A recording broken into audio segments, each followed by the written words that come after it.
eu esperava que fosse um momento de alegria. Quase 40 anos, uma vida inteira de batalhas, feridas e recomeços, e ali estava eu, finalmente grávida. Não foi fácil. As tentativas frustradas, os diagnósticos ríspidos, os médicos desanimadores. A chance é mínima, quase nula, disseram. Mas eu consegui. Eu venci. Era para ser uma vitória. Mas foi naquele instante, naquela sala fria e apertada da casa onde cresci, que percebi o quanto minha existência ainda incomodava. Eu estou grávida, eu disse, sentindo meu coração bater como um tambor dentro do peito. A mão descansava em minha barriga ainda plana, mas já cheia de vida. Eu sorri, por um segundo, acreditando que talvez eles se emocionassem. Talvez minha mãe chorasse. Talvez meu pai batesse nas costas do genro e dissesse algo como: "Você finalmente vai ser avô, parabéns." Mas o que veio foi o oposto. Um silêncio sufocante se instalou. Por um instante, ninguém respirou. Na sua idade?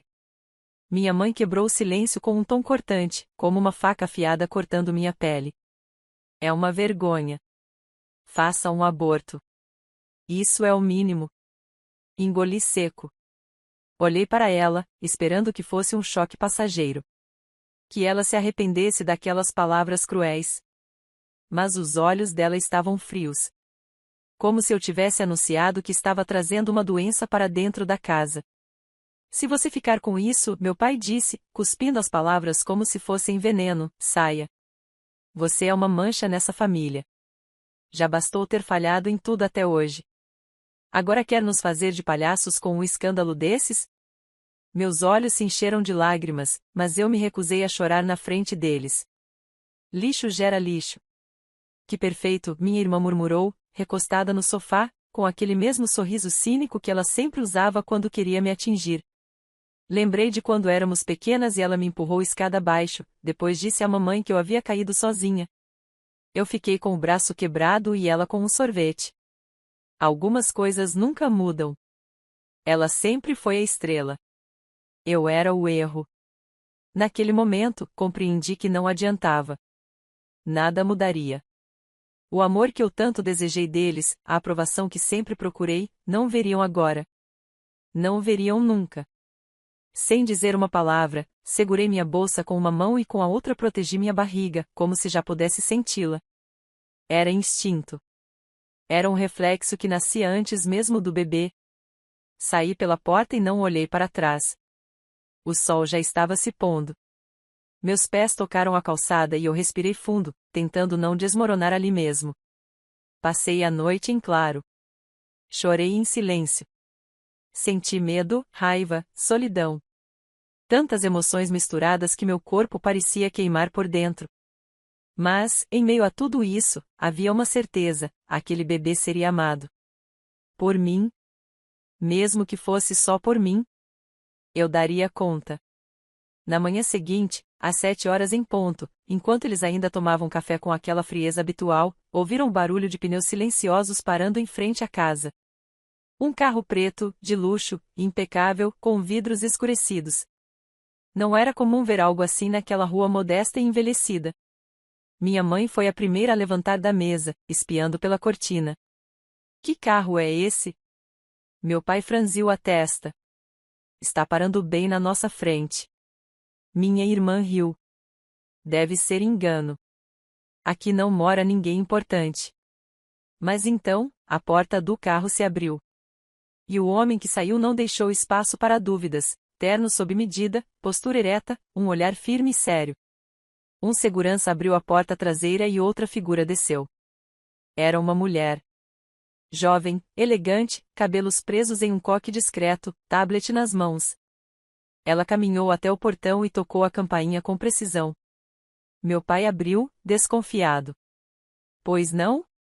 A mulher sorriu. "Bom dia, senhor. Meu nome é Isadora. Represento o senhor Alfredo Monteiro.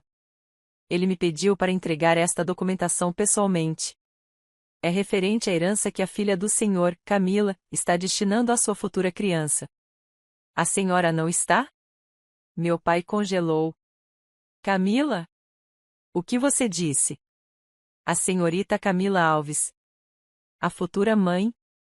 A nova presidente do Instituto Monteiro de Desenvolvimento Social.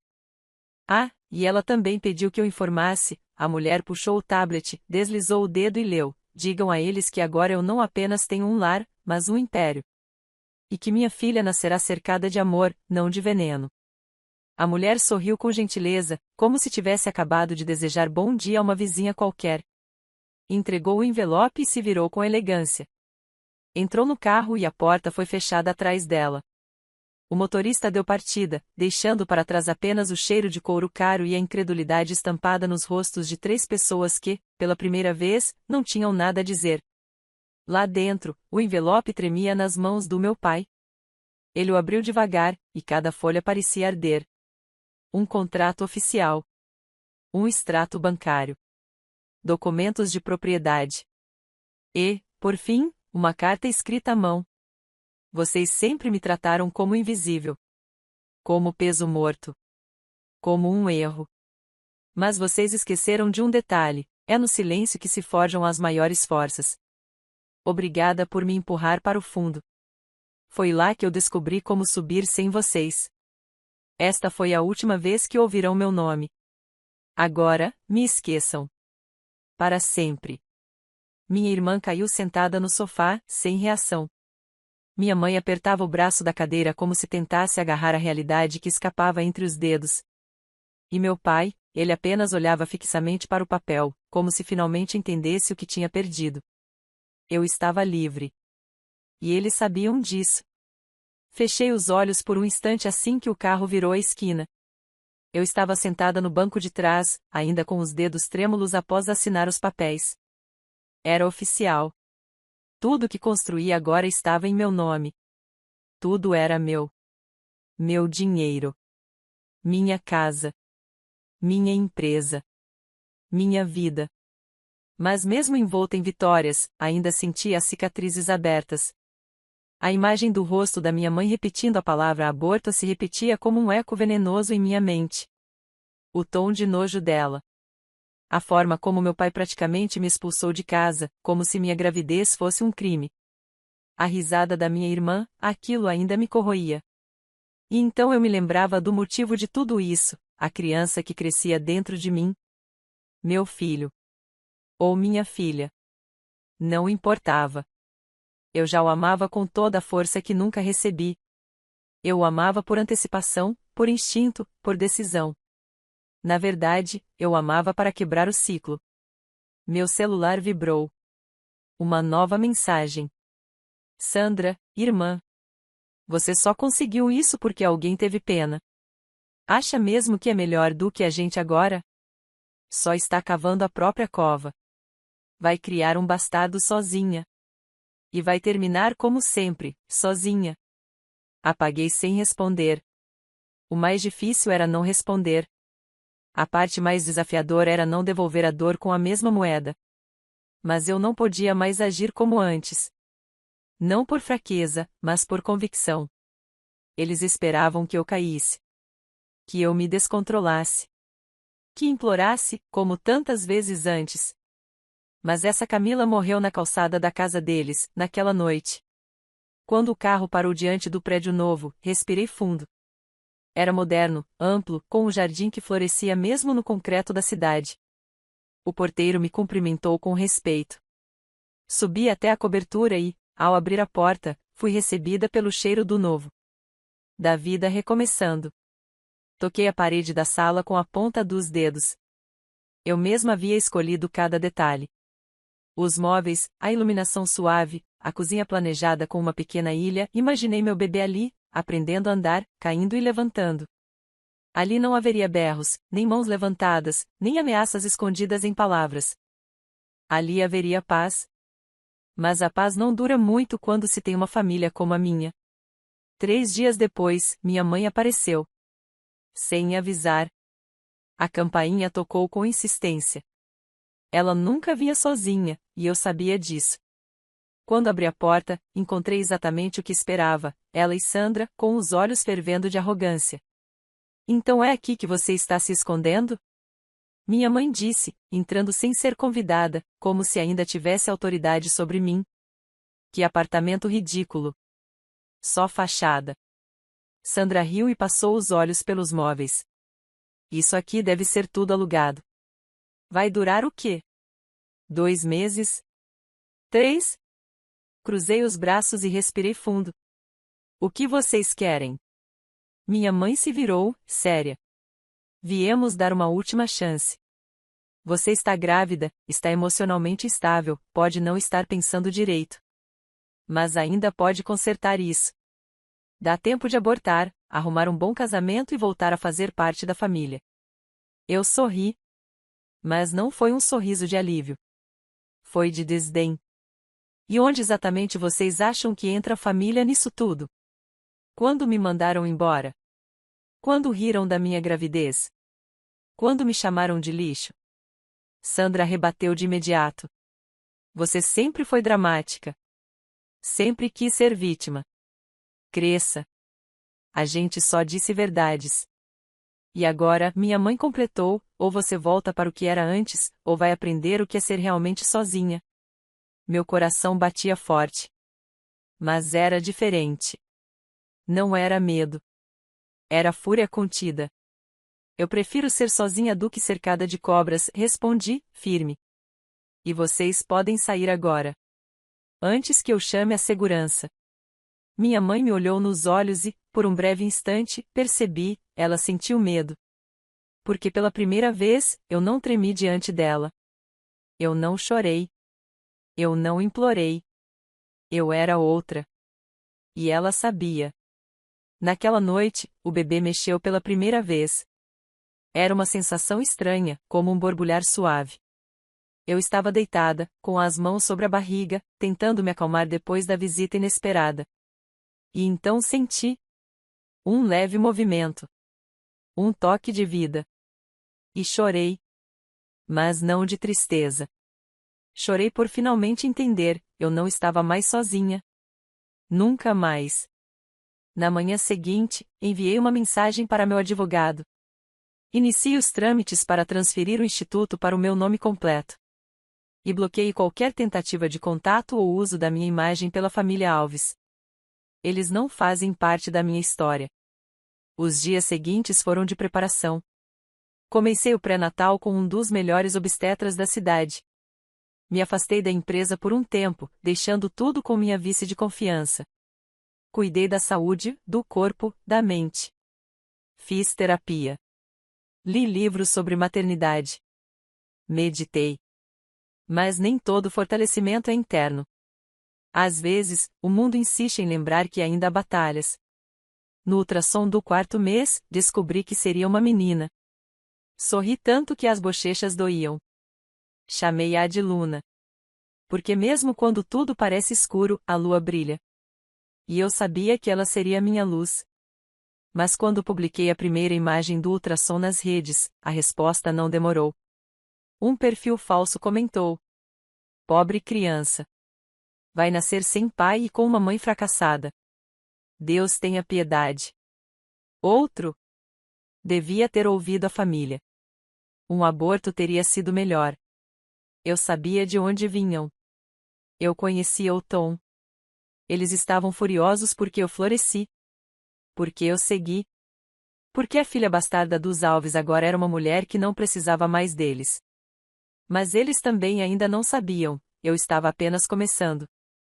O mundo parecia finalmente começar a girar no ritmo certo. Eu tinha minha casa. Tinha estabilidade. Tinha Luna crescendo dentro de mim, forte, saudável, amada. Cada ultrassom era um poema. Cada batimento cardíaco dela era um lembrete de que eu estava viva. E por mais que ainda doesse lembrar o desprezo da minha família, eu me obrigava a seguir. A respirar. A não olhar para trás. Mas o passado sempre encontra uma forma de bater a porta. Recebi a ligação numa quarta-feira cinzenta. O número era desconhecido, mas algo em mim soube de imediato que vinha deles. Camila? A voz do outro lado era do meu tio, irmão da minha mãe. Sinto muito te ligar assim, mas achei que você devia saber. Me sentei, o coração disparado. Aconteceu alguma coisa? Sua mãe, Ela está espalhando por aí que você está mentalmente estável, que está colocando o bebê em risco. E entrou com um pedido de interdição. O sangue gelou. Interdição? Como assim? Ela quer provar que você não tem condições emocionais de ser mãe.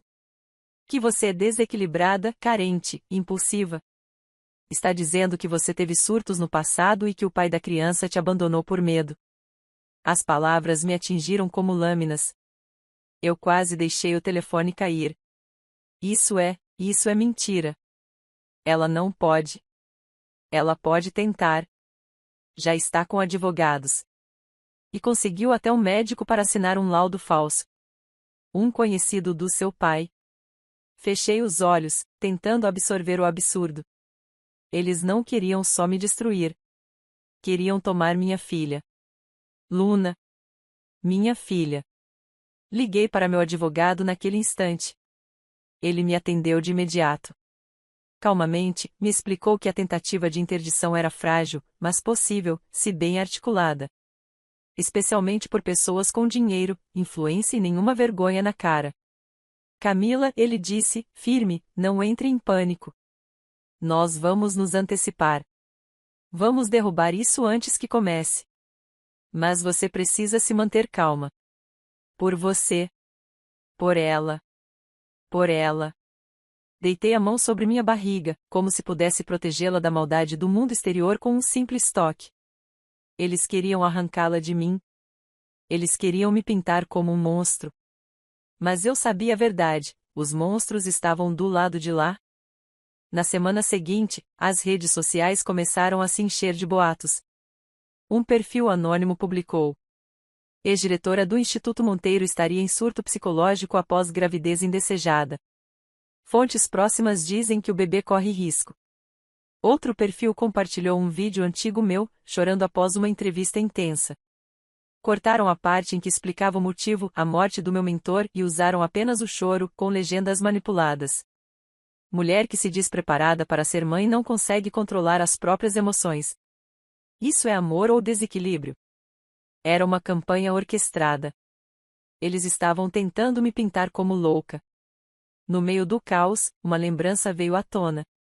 Eu tinha 17 anos quando descobri que minha mãe espalhava boatos entre as vizinhas dizendo que eu roubava dinheiro da bolsa dela.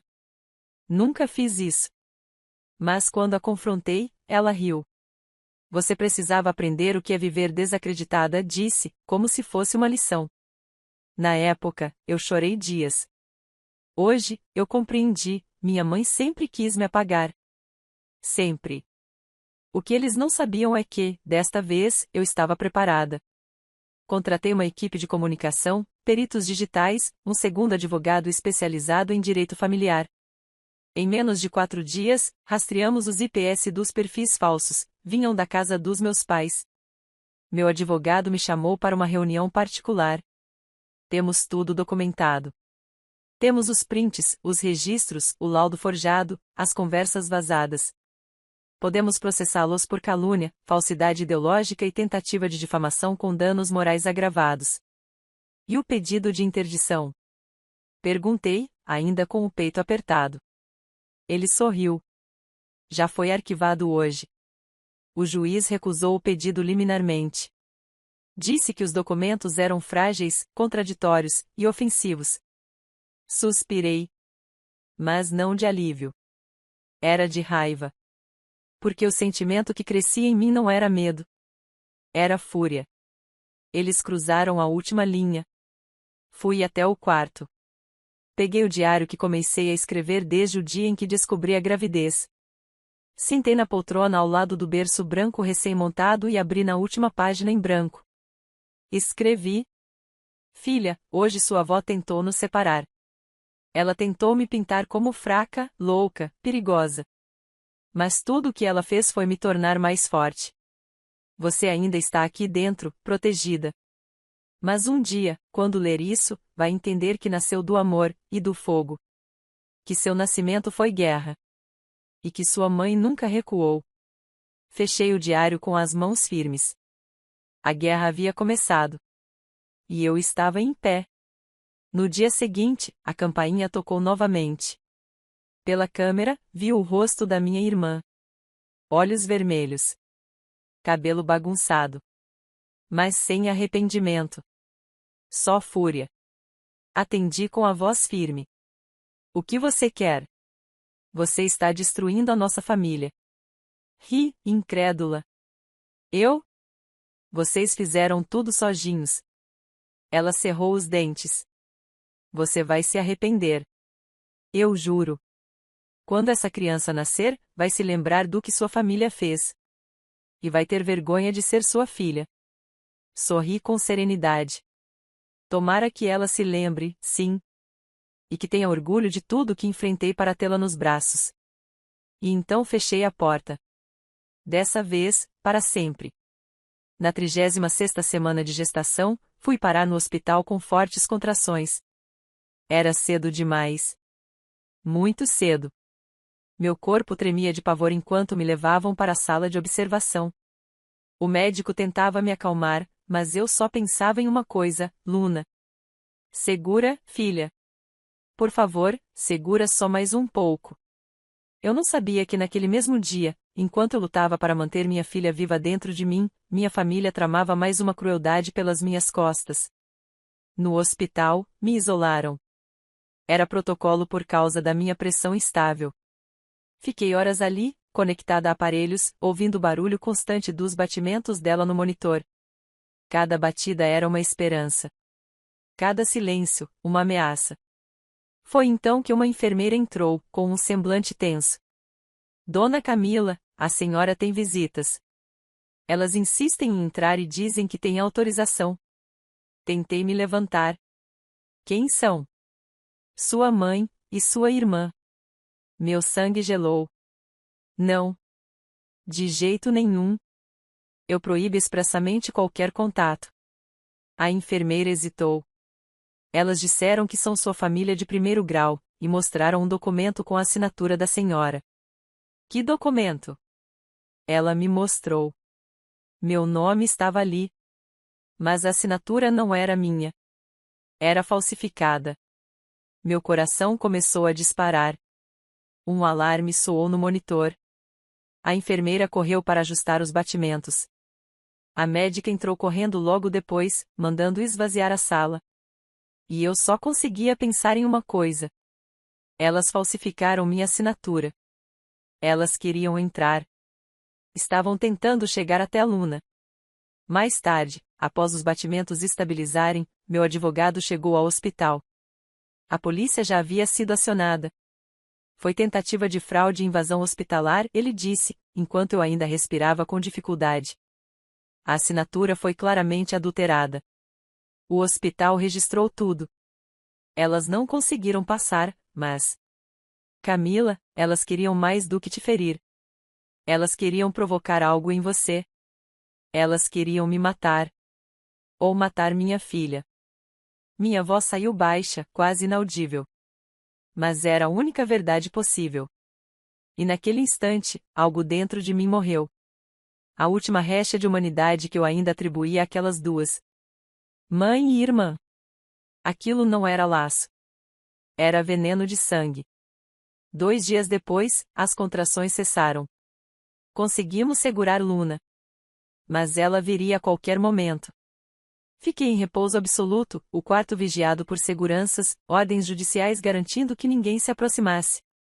Ainda assim, eu não conseguia dormir.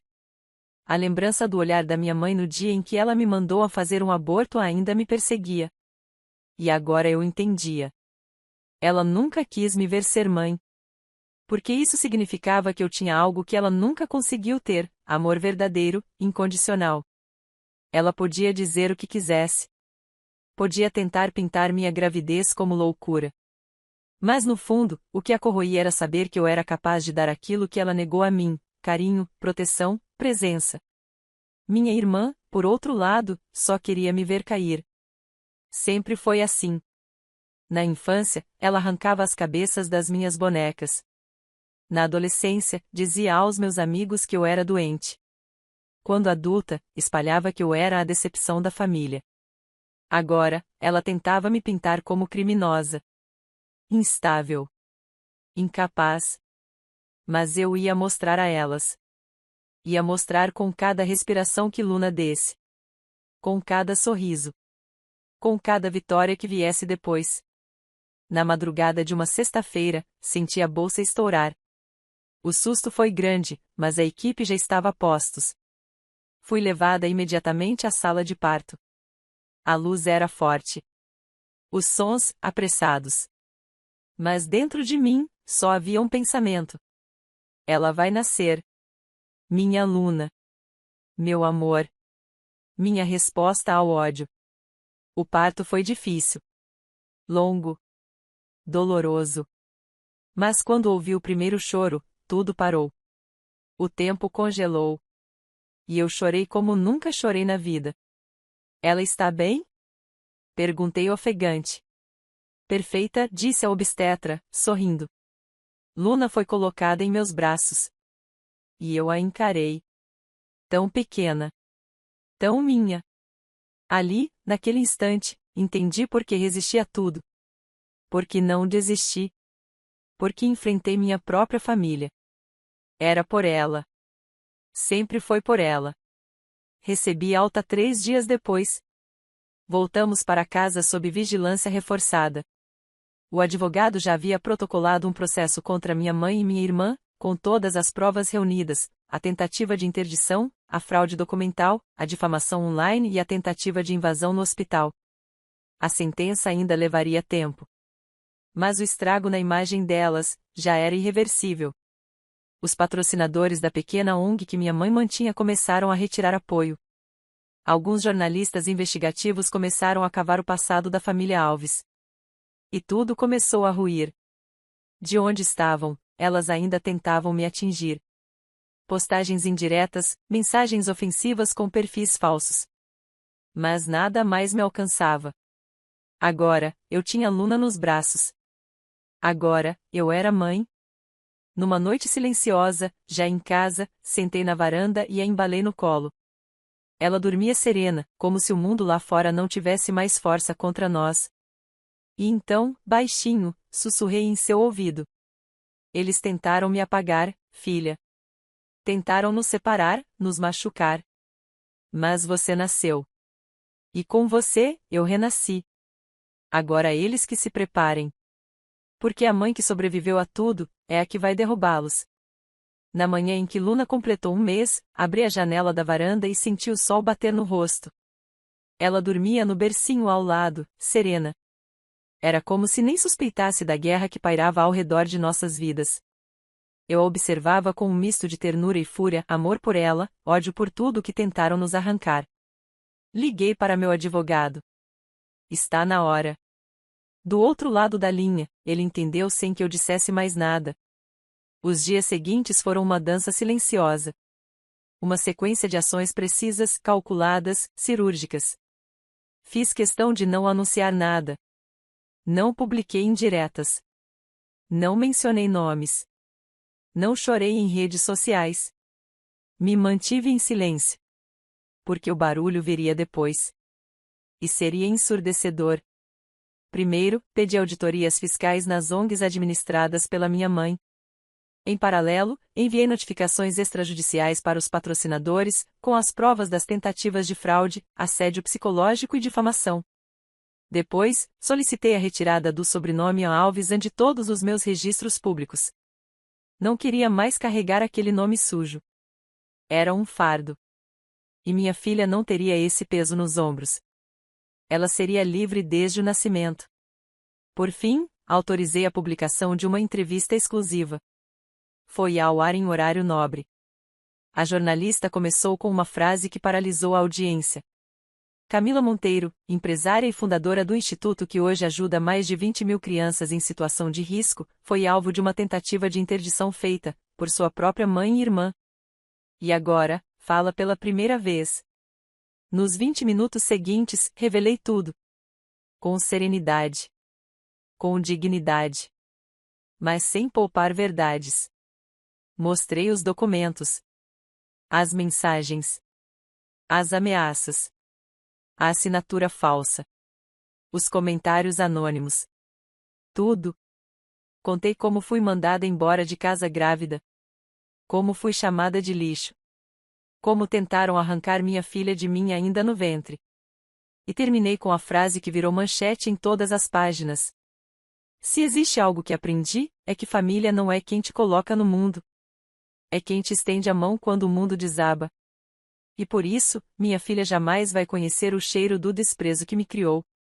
O impacto foi imediato. As redes explodiram. Milhares de mensagens de apoio. Pessoas compartilhando histórias semelhantes. Mulheres dizendo que se viram em mim. Que se libertaram por minha causa. E do outro lado, o silêncio dos culpados. A ONG da minha mãe foi suspensa por tempo indeterminado. Os patrocinadores sumiram. As investigações apontaram irregularidades. Ela tentou culpar a mim, mas ninguém mais acreditava nela. Minha irmã perdeu o emprego. A empresa onde trabalhava não quis seu nome atrelado àquela sujeira. Tentou se fazer de vítima, gravou um vídeo chorando. Mas o mundo, dessa vez, não caiu na encenação. Elas sempre zombaram da minha voz fraca, do meu jeito calado, da minha ausência nos almoços de domingo. Diziam que eu era a desajustada, a esquecida, a decepção. E agora estavam engasgando com o próprio veneno.